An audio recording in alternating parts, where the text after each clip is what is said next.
What's up, ladies and gentle frogs? It's Fowler here. Today we are going to take a look at my technique of mixing in 3 dimensions, which is just kind of a nice analogy to help you get a better sounding mix. Let's go. I'm just old school.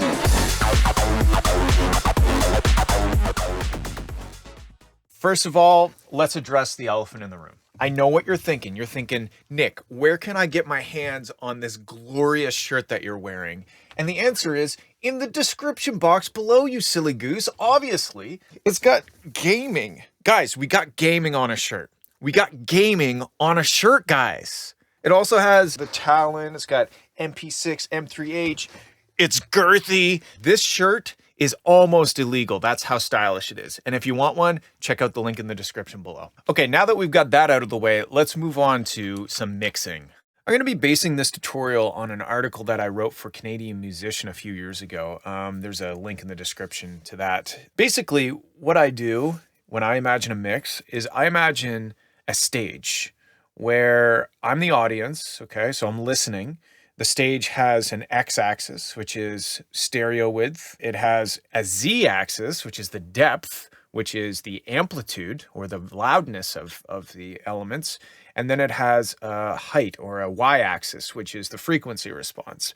And what I like to see is when I'm hearing a song or when I'm mixing a song, I want to be able to see clearly all of the characters or all of the elements in their own place, helping create a cohesive package, okay? That's what the whole mixing in 3 dimensions thing is about. It's about giving everything their own place to live in the mix so that everything's working together and not fighting each other, not getting in front of, you could imagine if there was like 10 actors on the stage and they're all standing right in front of each other, you're only going to see the first one and you might see a little bit of all the other ones. And it's as opposed to maybe the main characters in the front, we got some supporting roles off to a little bit of the side and the back a bit. And then maybe you have like the background and the stuff painted on the background. That's at the very back and it spreads the whole frequency and width. So let's start. This is an idea that I started a while ago. It's just a little, basically like a 4-bar loop sort of thing. But I've taken out all of the EQing that I had done. I took out all the mixing. So it's just kind of like, it sounds like crap on purpose. Because what we're going to do is apply the theory of mixing in 3 dimensions to hopefully bring this back to something that sounds good. So I'll show you what it sounds like right now.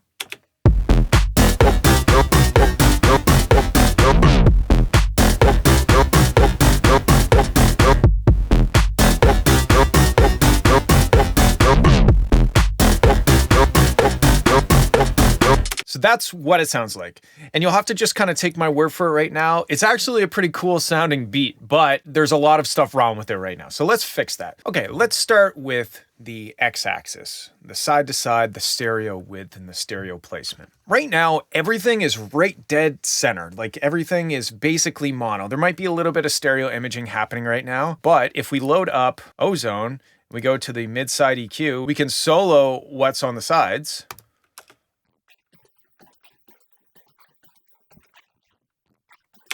There's a little bit on the sides, but now listen to what's in the middle.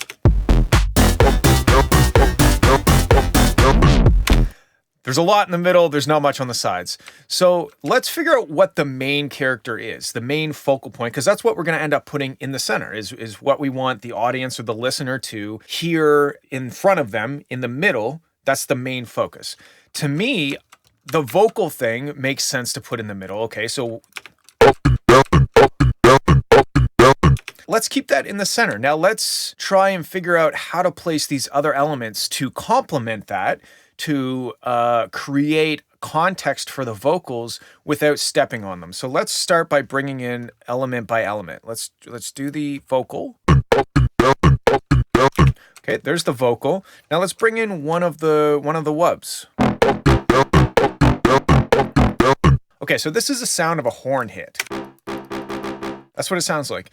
Now, inherently, this sample has some stereo width, and I actually monoed it. If we turn that off, all of a sudden, it's a lot wider, okay? It's not necessarily sounding like it's on top of the vocals as much, but what we can do is we can take it a bit further. Let's add just a little bit of short reverb. That's a good way to add some stereo width without getting too phasey, without adding a bunch of weird phase stuff. Now this is extreme. This is with the mix at 100%. But that's kind of cool. I mean, like, I don't think that this is a main element. This is going to serve as a wide, high frequency add to something else. So I'm kind of okay with leaving it mostly reverb, okay? And also quite quiet, but we'll get into the amplitude thing after. Okay, let's add another layer. Now, this is one of those main elements that's competing with the vocals for the listener's main attention in the center of the track, okay? So let's find it. A couple things we could do. There's ways of adding width by doing unison. You know, we could add a little bit of unison. Let's solo that for a sec. Now we can hear a little bit of the side to side action. Now it's kind of it has spread that sound out to the edges. We can turn on a little bit of this hyperdimensional thing. It's kind of the same as unison. And now we can hear a lot of that energy is spread out to the sides. We've kind of created room in the center for the vocals to live. So if we play that with the vocal, now the vocals they have their spot, right? On the stage, the vocals are in the center, and the wub sound or the bass sound is spread out to the side. Let's add another one. Okay, we'll bring the brass back in. The brass, I think we could even push it a little bit more into mostly just the short reverb so that it's, you know, more width. Okay, let's bring in another element. This is the low wub. This is already kind of a bit wide. I don't know if it needs more width. This is actually at a pretty good spot, I think, for the elements that we've done so far. There is this sound. Again, it was wide and I monoed it. There we go. Okay, let's add the last bass layer, which is this guy. So again, I've gone in and it has unison, but I turned the width all the way down. So if we just turn the width back up, that's pretty wide. Okay, let's add all the bass sounds, but not the vocals, and see what that sounds like.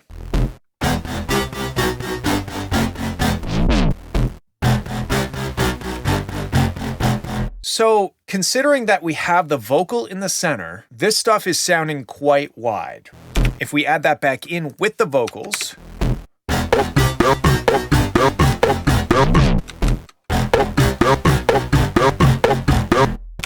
now we've created a more interesting and a little less cluttered stereo image, right? We've got places for things. There's some of the bass sounds that are more wide than others. That brass sound is super wide. That's like almost all width, right? And then we kind of bring stuff in closer to the center. And that's a big problem I hear a lot in newer producers stuff. When somebody's just starting out and they figure out how to widen things, and I don't like using stereo widening tools because it gets really weird when you listen on different systems and stuff. So I try to use reverb, try to use some unison, try to, if it's a guitar, record it twice, hard pan, that sort of thing. I don't like those quick and dirty, like slap a stereoizer on it and then all of a sudden we've got stereo width. But the main problem I hear with newer producers is everything is wide. Everything. There's like nothing in the center except like the kick drum. And all of a sudden you've cluttered up the side images because stuff that's super wide is exciting. Yeah, it's so cool to put on headphones and have like the stereo width feel like it's surrounding you. But I feel like a lot of the time that gets abused and the center gets neglected. And arguably the center is almost the most important part, right? Because that it feels, when you're listening to it, it feels like that's what's in the middle. That's what we should be focusing on. So it's important to have a good balance between the width and the narrow. and then picking elements strategically. What should I put in the middle? What should I put in the width? Let's extend this into the drums. Let's take a listen to what we got for drums. Got a kick drum. We got a kind of a layer for the kick drum. We got kind of the hi-hats or the top drums. Got a clap, and I believe that's it for drums. Already, this sounds pretty good, okay? There's not a whole lot to fix in this, I don't think, because we've got the kick drums in the center. That's pretty typical, right? At least the bottom end should be mono because you don't want weird bass phasing stuff. That doesn't mean that you can't have a layer that adds width, and that's exactly what I've done with this. This is really there to add both air, like top end, but also a little bit of width. If we play those two together, I'm having the meat of the kick mono, solid in the center, no weirdness to it. And then I've added a high frequency airiness to it that gives some width. That gets balanced against the top drums, which are these things. Those are very wide. Now the clap should, in most situations, feel mostly in the center with some width. So typically I'll have like the strong clap, tony clap in the center, and then maybe have a layer that adds a bit of width to it to give it a little bit more life, I guess you could say. Yeah, and that's exactly, and I didn't even plan this. That's kind of the main sound of the clap. And then this one was basically just added in order to add the width.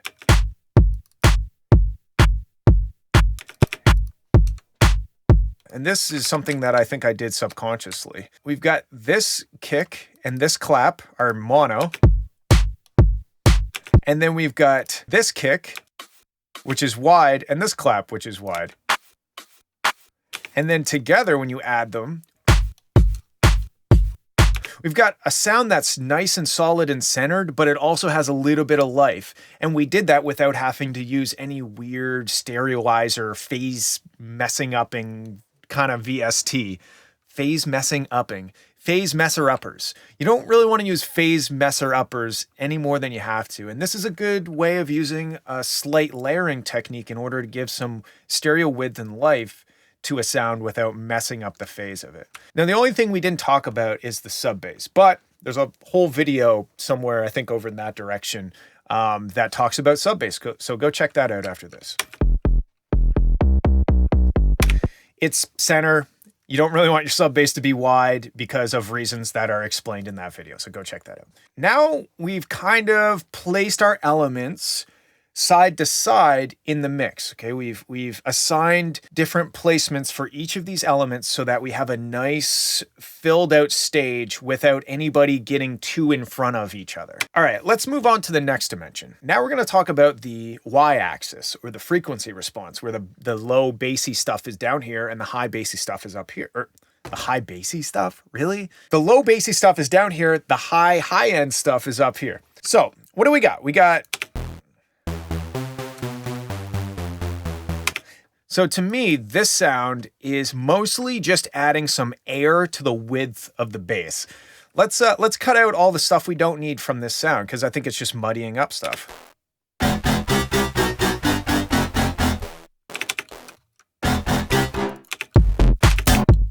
I'm also going to take it out from the start there, just because I don't think it's doing anything for us.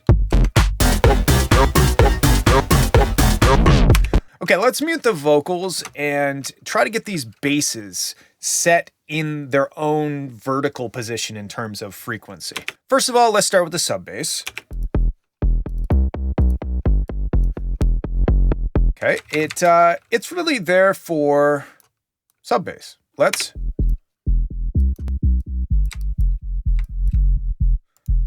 We want a little bit of spill up to connect the sub bass to the other basses, but I don't think we needed any of the high frequency out of that. So let's get rid of it. We want to get rid of anything that's not really adding to the mix. So if there's a lot of low end in like your hi-hat for some reason, you cut that out if it's not adding. Let's add the next layer. We don't need any sub in this because we've just created a sub bass to give us that bottom end. So let's cut the bottom end out. And let's play it with the sub bass.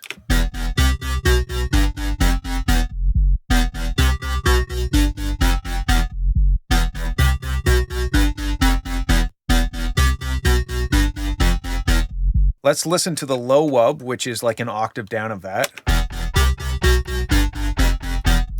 Now this one also is contributing to the sub bass. Let's get rid of the sub bass. So we have the sub bass at the bottom of the stage. Now we have these mid basses kind of the rest of the way up.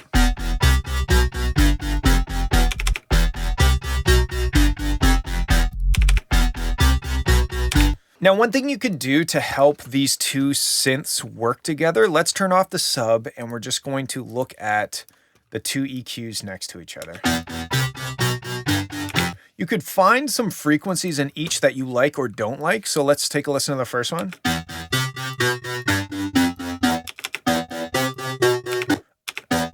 I don't really like that. So we get to dip some of that out. Now let's bring the low wub. So we're just kind of making room for this sound with that sound. Okay, let's bring in the brass sound. Now that brass sound is kind of a little dissonant in the bottom end. It's a little rough in the bottom end. So let's find out what we need from this sound and only use that.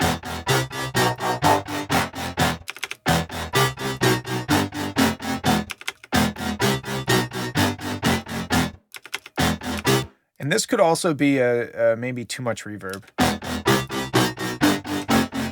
Okay, let's hear that with the sub. Okay, so that's starting to sound good to me. What else do we got? We got the super saw kind of thing. Now this isn't really a mixing thing, but to me, that super saw, it's lessening the rhythm of the dun dun dun dun dun dun because it's more like da da da da da, da like sustained, right? So let's mess with the envelope a little bit.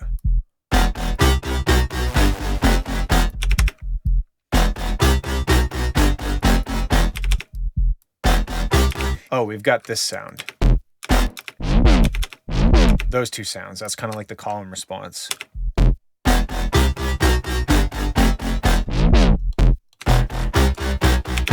Now again, let's just go in and cut out the sub bass because you can see there's quite a bit of sub bass, but we already have a sub bass. So let's get rid of it out of that sound.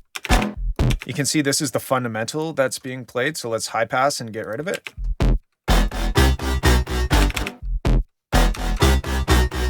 All right, let's listen to the whole thing now that we've done a little bit of work to the width and the frequency.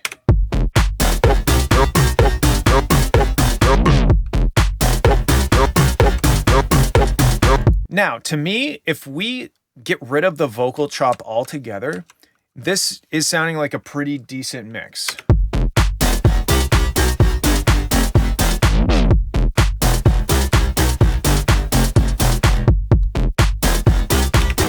So let's deal with this vocal.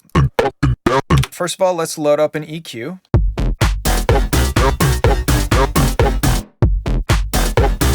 Let's cut out the sub range.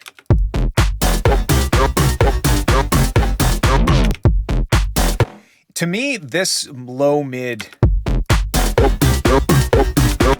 that was kind of the problem. So let's pull some of that out.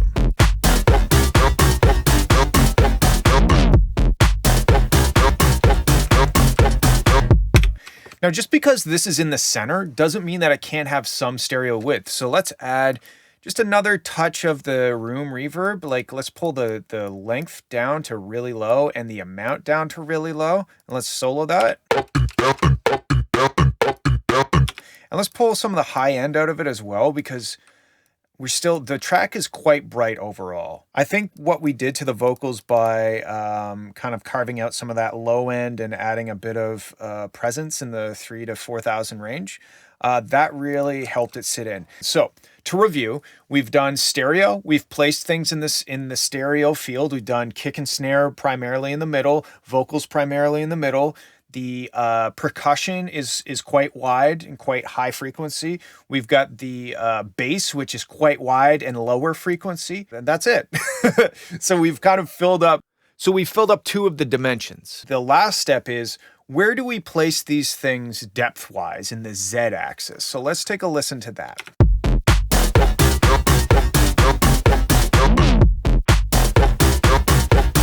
Now, even though the vocals are kind of the main element, they are still a bit too loud, I think. Let's try bringing them down. Now, a little side quest here. See how loud that is versus that? I think we should compress that a bit. So let's load up a compressor.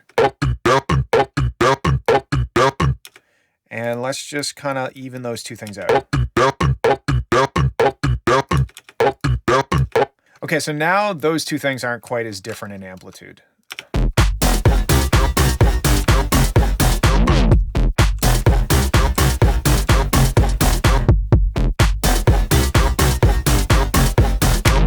All right, this is sounding pretty good. So we've evened out the vocals. We've brought them down a bit. I kind of think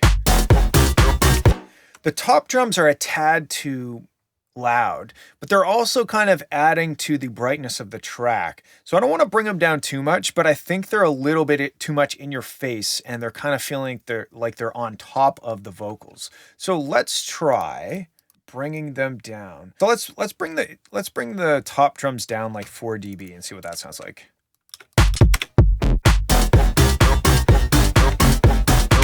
Okay, so now we put the bass right up front in the stage, but to the side. We put the vocal right up front in the stage, but in the middle. And then we've kind of maneuvered some of the drums into different places to help kind of reinforce what's happening. Although this is not like a 100% certified banger, it sounds a lot better now that we've applied the 3-dimensional mixing concept to it than it did before. Again, here's what it sounded like before we fixed it.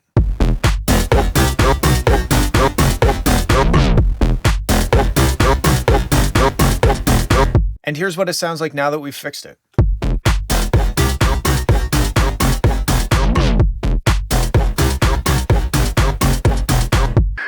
All right, my friends, I hope that this idea of picturing your mix as a 3-dimensional space and then placing your elements in their own nooks and crannies and in the right spot, I hope that helps you get a cleaner mix, a clearer mix, less clutter. If it does, let me know in the comments. If you have any questions or you want to suggest future videos for me, definitely let me know in those comments. Don't forget to subscribe to get more of this content and more car content, which is coming right up.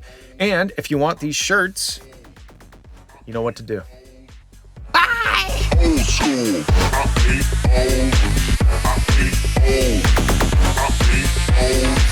I'm just old school.